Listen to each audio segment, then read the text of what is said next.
On today's episode of Locked On NHL, how do you think Corey Perry felt being the only Oiler not ejected at the end of Game 3?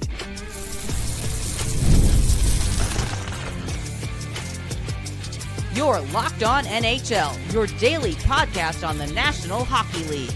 Part of the Locked On Podcast Network, your team every day. What's happening, everybody? Welcome to another episode of Locked On NHL, your daily podcast on the National Hockey League. We are your team each and every day, and we thank you for making Locked On NHL your first listen each and every day as well. Make sure you subscribe on YouTube and your favorite podcast platforms so you don't miss out on any new episodes throughout the week. Today's episode of Locked On NHL is brought to you by Game Time. Download the Game Time app, create an account, and use code LOCKEDONNHL for $20 off your first purchase. On today's episode of Locked On NHL, we'll talk about the continued excellence for Sam Bennett in the postseason as he scores yet again, and whether or not he has pretty much already locked up the Conn Smythe. We'll also talk about Brad Marchand, who has got to be on a short list for the most impactful deadline acquisitions in recent memory. And after the Oilers punched their way to a 6-1 loss, we'll check out the vibes for an Oilers team that now finds themselves down 2-1. My name is Seth Topal, host of Locked On Wild. No, I did not receive a match penalty in Game 3, and neither did JD Young, although we very much tried. And a 6-1 loss for the Edmonton Oilers, or a game that I like to call a full diaper. Just some. You never go full Jordan Binnington. They went full Jordan Binnington in this game. Just some absolute lunacy at the end of that game from the Oilers. You've got Corey Perry in the final minutes of the game taking just swings at people. You've got that was the most shocking part to me, that he wasn't kicked out earlier in this game. Corey Perry, is his rep taking a hit? Right? Like, if with all these people thrown out, Corey, I just assumed he was gone at some point for doing something. Corey Perry. It's like those, when you get those reports about like your credit report and it says you recently had like a hard inquiry or your balance went up on your credit card and it lowered your score. They hand it to Corey Perry and it's like, we noticed you weren't ejected from the most recent game. Your score went up. Your score actually improved. We'll talk more about kind of the impact of Game 3 and what seemed like just a meltdown, full out meltdown from the Oilers. But I wanted to start with Sam Bennett, who scored again. He now has 13 goals this postseason. He's got 5 goals in the Stanley Cup Final already. He just continues an absolute just insane run that he has been on. And actually, I should even correct myself. It's 14 goals that he has scored in the Stanley Cup playoffs here so far. So just he's on a just insane run and is leading the entire, and not by a little bit. He is leading the entire NHL in goals this postseason with 13. Next closest is Leon Draisaitl with 10. And the crazy thing is that all but 3 of them have been on the road. Like, he had only scored 2 home goals the entire postseason. And until tonight. Yeah, until he added one tonight. And you add in that with just the ferocity that he's been playing with, and it feels to me like he may have the inside track on the old Conn Smythe, and not just because he is leading the world in goals.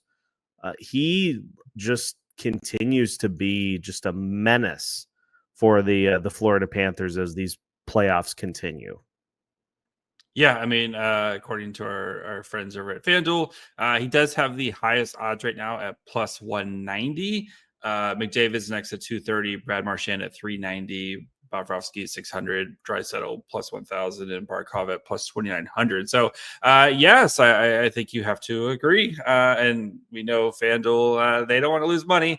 So, of course, I think Sam Bennett, what he's done, both scoring and taking out other teams' best goalies, has been a key part of what the Florida Panthers want to do and the identity that they want to have. And this guy has set himself up for a very nice offseason. I think there's rumors that people might be willing to give him $10 million a season.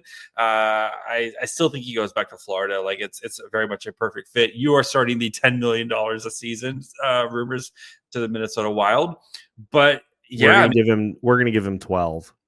Give him 12. Who are you going to give more money to? Austin, or are you going to give Mitch Marner or Sam Bennett? Who gets more money this offseason? We are going to give Sam Bennett and Kirill Kaprizov 13-year, $97 million contracts. Matching contracts, yes. Matching to the penny. Perfect.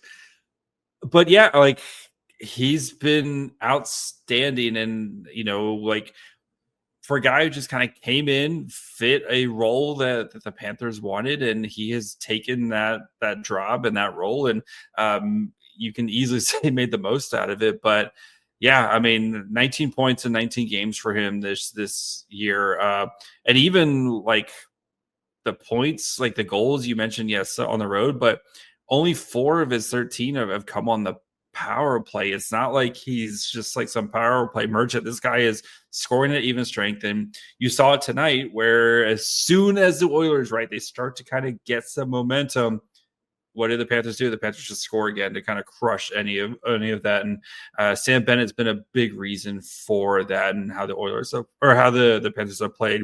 I don't know. I mean, who else? It seems pretty clear cut to me. Even if he doesn't score again the rest of the series, it seems like it's pretty clear cut. I have one other player I'd like to make a case for, and it's not necessarily because of what he himself has done. It's what he's prevented a player on the other team from doing. You may have an idea as to where I'm going with this. Listen to these numbers that Alexander Barkov has put Connor McDavid in. In the Stanley Cup Final last year, Connor McDavid scored 0 points against Alexander Barkov at 5-on-5 and over 30 minutes on the Panthers' ice. He had no points, 2 shots on goal tonight, and as far as the series has gone so far, a tweet that I look at here, the only 5-on-5 point McDavid has had against Barkov so far this series is the play in which McDavid was least involved. He entered the zone, dropped pass to Bouchard, a Barkov shot block right back to Bouchard, who scores through a screen. McDavid has not, other than that, he's done nothing with Alexander Barkov on the ice. 1 assist in the series so far. So if there was somebody else that was going to get it, you're going to give it the Conn Smythe to the guy with 0 points. Like, I know points on everything. That's why he's not going to get it though. But how many points do you have? Big old goose egg. I feel like that's the one that I think gets the next consideration, is because yes, he himself hasn't done anything, but neither is Connor McDavid. Like, that is fair. He has held him in check when he's been on the ice with him. And that to me is worth points. Like, if he's not scoring himself, he's preventing one of the most dangerous players in the world from doing the same. Yeah, and Barkov played 21 minutes tonight, the second most among the forwards, only behind Sam Reinhart, who had 2 points tonight. But yeah, I get, like, I totally get, like, what he's done, and that's why he's going to continue to win Selkies until they decide that they're tired of giving him Selkies. No, what he does on the defensive part of the game to just shut down. And again, like you mentioned, as Connor McDavid, it's not like it's some random guy or even just some really good guy. It's literally the best guy on planet Earth when it comes to playing hockey. And yeah, I get it. I think though Bennett, just with Bennett scoring, and he's been very impactful, and just the way he's kind of sets up the Panthers and the way he kind of leads with the style of play. So I think it would be unless like Draisaitl or McDavid go crazy the last couple games here and force a game 7 like we saw last year. I think it's pretty safe to say is Sam Bennett's award. Yeah. Sam Bennett's award to lose. At this point, it feels like somebody's going to have to really take it away from him. Yep. So we'll I guess wait to see who does that, and it could be a teammate of his who has been an absolute menace as well on the ice and has noted menace rattled 2 different teams in 2 different series. You could say he was the player that almost single-handedly took care of the Toronto Maple Leafs in round 2. We'll talk about the impact that Brad Marchand has had on this Panthers team as we continue today's episode of Locked On NHL after this. Today's episode of Locked On NHL is brought to you by Indeed. You just realized your business needed to hire somebody yesterday. How can you find amazing candidates fast? Well, that's easy. Just use Indeed. When it comes to hiring, Indeed is all you need. Stop struggling to get your job post seen on other sites. Indeed's sponsored job post puts your post at the top of the page to help you reach your candidates faster. And as somebody who was on the job hunt this past summer, I can tell you that seeing those sponsored posts at the top, it's the first thing you look for. And if you don't find something that you like within those first few searches, you might have to refine your search as a potential employee. And now you can speed up your hiring process with a $75 sponsored job credit. Just go to Indeed.com/lockedon right now and support our show by saying you heard about Indeed on this podcast. Terms and conditions apply. Hiring? Indeed is all you need. Welcome back to today's episode of Locked On NHL. Once again, we thank you for making Locked On NHL your first listen each and every day. We talk about the likely winner of the Conn Smythe Trophy to a player who may go down as one of the most impactful trade deadline acquisitions we've seen in recent memory. JD, Brad Marchand has been unbelievable since he came to Florida. And, he didn't start playing right away when he was acquired by the Panthers. It took him a while to get himself in shape, but leading the team in points through that Toronto series, he was a huge factor as to why the Panthers were able to take care of the Maple Leafs. And now he is running rampant on the Oilers here in the Stanley Cup Final. And, I'm sure that Bill Zito and the Panthers had hoped that they would get something like this from Brad Marchand when they acquired him, but I don't think even they expected him to be playing as well as he is. No, who could have seen this coming? The Rats playing pretty well for a team that likes to throw rats onto the ice after the win. Marchand has been absolutely stellar for them. I mean, how do you much better than let me score the overtime game-winning goal in Edmonton, and then let me kick off the scoring in the beginning of game 1, very, very early in this game. It's insane what he has been doing for Florida, but I mean, we kind of expected it, right? You kind of expected it a little bit, but I think like you mentioned, to the level that he's doing it right now it's pretty crazy, what he's doing. And another guy who's going to be setting himself up for a very nice payday. And I do because I always kind of thought he would do the thing where he goes to Florida, he plays, and he goes back to Boston, and he finishes out his career in Boston. I don't know now, man. I think he's going to be too high in demand where somebody's going to be willing to pay him a lot of money to come in and repeat the same performances, for their team. So, but best deadline ad, when you brought this question up, it did make me think. So I mean, who are some names for you that I guess maybe came to mind for you? I mean, obviously Martin Hansel for the Minnesota Wilds from the 2016-2017 season. I kid. But it's interesting because I think the one that you had mentioned to me was Jeff Carter to the Los Angeles Kings, making a massive addition to what they brought in. But how about a guy? Now, this wasn't a deadline deal, but how about a guy on the same team that was kind of brought in to be the leader and was traded for at the time a pretty notable piece in Jonathan Huberdeau? How about Matthew Tkachuk being added into this Panthers mix? Yeah, but that's not a deadline deal. That doesn't count. Like that was a identity changing deal because of who the Panthers were and them not them realizing they couldn't kind of get over the hump. But I do want the Jeff Carter one. So Jeff Carter was traded from the Blue Jackets to the Kings back in the 2013-2014 season. And he went on an absolute tear for them in the playoffs as they won their second cup that year. Sorry, that was the 2012 season. My bad. 2012 season. He, though, was a massive addition to what they did. I think he scored 25 points in that playoff run and helped that team win 2 cups in 3 seasons. That one is up there for me. And also as a Sharks fan, he just terrorized the San Jose Sharks in the playoffs. So I personally hate it. I think that one is up there.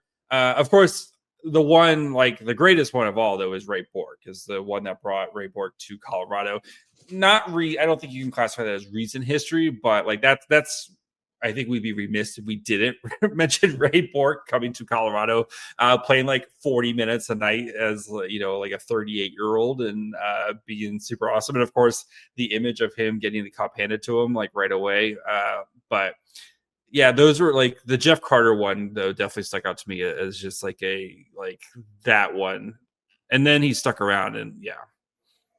I mean, looking at a few others, I guess I would an interesting one from recently, Arturi Lehkonen was a pretty dang good pickup for the Colorado Avalanche back in 2022. Another one that I saw that I thought was interesting was Minnesota Wild related, Charlie Coyle, who went to Boston in 2019, and he did help the Bruins get to Game 7 of the final. They obviously lost to the Blues, but they still got to the doorstep with that move. But I like yours. I feel like a player that you acquire at the deadline is more of a bottom of the lineup guy. If you're going on a cup run, you're maybe one piece away, and that usually ends up being you bolster your bottom 6. And that's where Marchand is playing right now, but he's producing as he's one of their top producers. And so I still give the edge to this deal because he just continues to get it done, and he has the Oilers just rattled right now, and all it is just him doing what he's done. He's not ramping it up or anything. He's just doing the same thing that he's done every year forever. Yes, and the Oilers are just absolutely melting down because of it. Yeah, it's fair. And it's a first round pick in a couple years. Yeah. If you're the Panthers, you don't care about first round picks a couple of years from now. Yeah. It's very fair. The Marchand one's very fair. And, if he continues this up and the way he's playing, and Florida on their way to a potential second cup in a row, he's going to be a huge, huge reason why him and his Dairy Queen going to be a huge reason why Florida is playing the way that they're played right now. So just a perfect fit, because you always do wonder how guys are going to respond when they get traded, especially a guy like Marchand, who's been with Boston his entire career. When you get traded, how is it they're going to fit in the locker room? How are they going to fit on the ice? And he just feels like a perfect fit for this group and what they're doing and how the style of hockey that they want to play. Yeah, it's a dandy trade, and it has put the Oilers in a bit of a bad spot. So what we're going to do to finish today, we're going to do a vibe check on the Edmonton Oilers, because it seems like there's some frustration that is mounting as to how this series is going. So we will discuss to finish today's episode of Locked On NHL after this. There's nothing like playoff hockey. The energy, the rivalries, a million penalty minutes, Stanley Cup playoffs winding down. There's never been a time to go see a game live, and Game Time makes getting in the building fast and affordable. Game Time makes getting last-minute ticket deals super easy with their zone deals. They have deep discounts, panoramic seat views, and all-in pricing with no hidden fees. Plus, ticket prices often drop the closer you get to puck drop, so you can score big without overpaying. The great thing with the panoramic view seats, you can see what your seat is going to look like, especially if you're traveling. You want to go to Florida, you want to go to Edmonton. Maybe you don't know what those arenas look like. You know exactly what your seats are going to look like. Game Time includes fees up front and backs every order with their ticket coverage guarantee, covering cancellations, job loss, and even offering 24-hour returns. So take the guesswork out of buying tickets with Game Time. Download the Game Time app, create an account, and use code LOCKEDONNHL for $20 off your first purchase. Terms apply. Again, create an account, redeem code LOCKEDONNHL, LOCKEDON, NHL for $20 off. Download Game Time app today. Last minute tickets, lowest price guaranteed. Final segment of today's episode of Locked On NHL. Once again, we thank you for making Locked On NHL your first listen each and every day. We are your team each and every day as well. Seth and JD finishing things out today. And Oilers fans, how you feeling after a 6-1 loss to the Florida Panthers in Game 3? Just a parade of penalty minutes. The Panthers were 3 of 11 on the power play. 85 penalty minutes for the Oilers, 55 for the Panthers. And it really went from bad to worse in the third. Just a meltdown in the third period, and even before that too, but mostly in the third. So, yep. JD, I'll ask you where you are at as an Oilers fan. If you were an Oilers, noted Oilers fan. How do you feel after a game like that? Do you just immediately flush it? Can you flush a game like this? Yes. And get ready for Game 4? I think since the score was so lopsided and the game was so lopsided, I think it's actually easier to move on and just go, wasn't our night, guys. Right. The thing, though, the Oilers need to do is they cannot stoop down to play Panthers hockey, because there's nobody in the league that plays Panthers hockey like the Panthers do, and that's what they bait you into doing. Right? They're going to play on the edge, sometimes dirty. They're going to try to bait you into responding, and the Oilers just snapped tonight, and that is not a recipe for success. The Oilers are at their best when they're controlling tempo, controlling the pace, and playing clean hockey. And yes, they can play defensive hockey, and we've seen them play very well defensive hockey this playoff season. But this retaliation hockey, I know you need to stand up for yourself, but it's just not the Oilers game. Even with all the players that they do have with Evander Kane and Corey Perry and, some of these other guys who aren't afraid to mix it up, you cannot play that style with Florida and expect to win. And I think, right, the first two games are very, very close. Yes, coin flip games either way. And you kind of expected one of these games was going to break open, but I think the Oilers can get back to playing close, kind of keep it to the vest hockey here, take advantage of some opportunities. And would you be surprised if on Thursday night, if we're talking Game 4, wow, the Oilers really responded well, winning a 2-1 type of game where they just play close to the vest and just try to lock it down. And I think that's their success. That's their recipe for success. Yeah, it's having that ability to stand your ground is great. Like to not really take any of what Florida is doing, but that doesn't score you goals. Like that doesn't get you back into a game. It only leads to you playing further into the head games that the Panthers are trying to get you to play into. So you're exactly right. Like you gotta completely flush this game. The thing that is going to be interesting for me is, what does Chris Knobloch do to try to create some space for Connor McDavid, for Leon Draisaitl? Like this team really does go as those guys go. And on nights where they're quiet, obviously the team is going to be a little more on the quiet side themselves.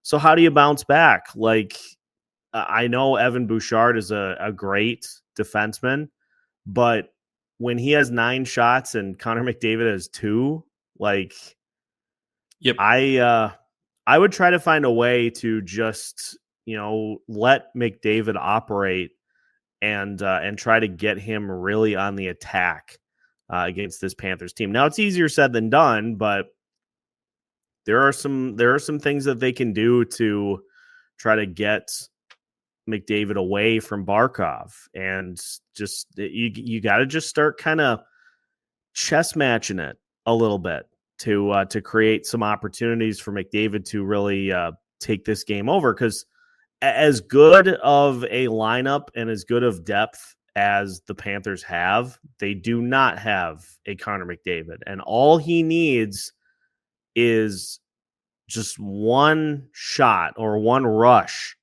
to massively impact the game. So if I'm Chris Knobloch, I am just trying to kind of unleash him a little bit more in game 4 and just really let him kind of dictate and try to get Florida on their heels. Now, the follow-up question to this from a vibes perspective, let's talk a little bit about the goalie situation. Stuart Skinner got rocked, but to defend him, I'll stand up for him a little bit. It's not like the team played all that great in front of him. So you get this great goalie debate. Like, whose fault is it? Is it the goalie's fault, or is it the defense in front? Well, little column A, little column B, but do you? I don't think you can switch. I don't think you can switch goalies right now. And Stuart Skinner, we know very much a roller coaster type of goalie, right? But yes, I know he gave up 5 tonight, but again, I don't think it was like anything that was like super atrocious, I guess would be mine. And like you said, the team in front of him just decided to not really perform tonight. And plus the parade of penalties, and you're on the penalty kill for half the game. Yeah, like there's just no flow from the Oilers. So I'm not ready there, but at the leash, maybe you kind of you loop it one, kind of shorten that leash a little bit, especially as you're starting to run out of room here from Knobloch's perspective. But yeah, I'm not ready to make that move yet. So I do think though getting him out tonight was smart. Like just get him out, like again, as part of that flushing process. Like let him just sit there, kind of, he can stew for a couple of minutes, and then get ready for game 4 on Thursday. But no, I don't think you make that move quite yet. Like I don't think he was the reason why the Oilers lost tonight. No, I mean, there were some. It just felt like there was a lot from the Oilers side of things. It just felt like there was a lot of not really focusing on the puck. Yeah. Especially as the game wore on. Do you put Draisaitl and McDavid together from the start and just say like, well, here's the thing. You can even do that for a couple of shifts. You just put that piece on the board so that Paul Maurice then has to see that and say, okay, now we have to worry about that potentially at some point. He can't guard both of them. So. Yeah. So maybe that's the move. Maybe that's the move for the first period, and just like let's put them together. We'll see how it goes, because it's not like you can't take them apart. Like you can't, Right. And they put them together all the time. They take them. So I think that's maybe where I start is I load up and I say, here, we're going with these two. You're the guys who got us here. Get us out of this hole. See if you can get ahead early in game 4 and then try to hold on would be my approach, I guess, if I'm not blocked. And not to say that they're not doing this, but I know something that here in Minnesota that John Hines frequently did with Kirill Kaprizov. Pop him in on the 4th line. Pop him in with 2 guys down in the lineup to where then you have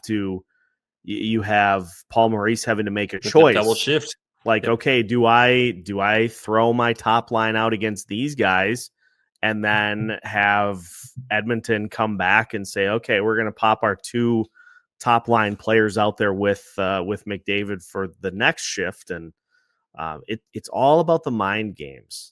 Like you just have to keep the opposing coach guessing for as long as you can. So if I'm not like this game obviously looks bad, but if I'm the Oilers, this is a long series. And this is what they always say when you get to, even in round 1, you go from the highest high to the lowest low every single game. Yep. Like you win, you feel fantastic. You're like, oh, we're gonna win in 4. Like the Florida has no chance.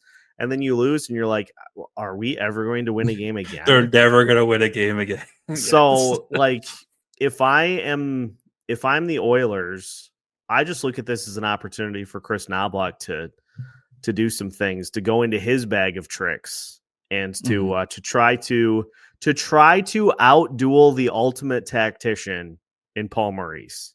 How fun of an opportunity in the Stanley Cup Finals is that? You can't beat it. Can't beat it. It's pretty fun. We'll see if they can, because Paul Maurice is no slouch himself. Call your shot. 3-1 or 2-2 after Thursday. Ooh, I believe in the Oil, man. I think it's 2-2. You know what? I think this series is. I think this. Again, I'd rather get toasted like they did tonight and just try to come back from that than losing. Yeah. They lost another overtime game. Then we have a different conversation. But yeah, I think it's easier to respond from a beatdown like this. So yeah, it's not like 2-2 Thursday. It's not like I've never gotten a prediction wrong before. So I'm feeling a big McDavid game in game 4. You know who never has gotten a prediction wrong? Cam Fowler. There we go. Waited till the end this time. We're keeping everybody on their toes. Buzzer beater. Got it in. Yeah, right under the wire. So we will see. And you can keep an eye out as well on Locked On NHL as we continue to dive into the rest of the series here over the rest of the week, into next week as well. So make sure to subscribe so you don't miss out on any new episodes throughout the week. We have new episodes for you every Monday through Friday as part of the Locked On Podcast Network.